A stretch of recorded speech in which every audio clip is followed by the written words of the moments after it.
Don't ask questions, give them statements. Okay, you're a little late, here's the responsibility.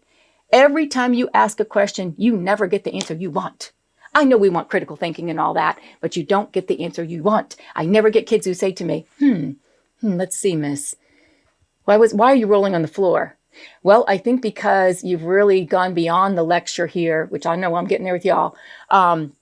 And so my sensory system is kicking in and I'm getting a little bit like uncomfortable and I can't process so much language. My processing speed is a little bit lower than others. And so therefore my receptive language is impacted. And I don't have the social emotional coping skills to actually withstand this and use some of my strategies in my toolbox because no one's ever given me one. I never get that answer. When I say to kids, hey, didn't I just say? They go, yeah, maybe. Or I say, so what are you going to do about that? I don't know.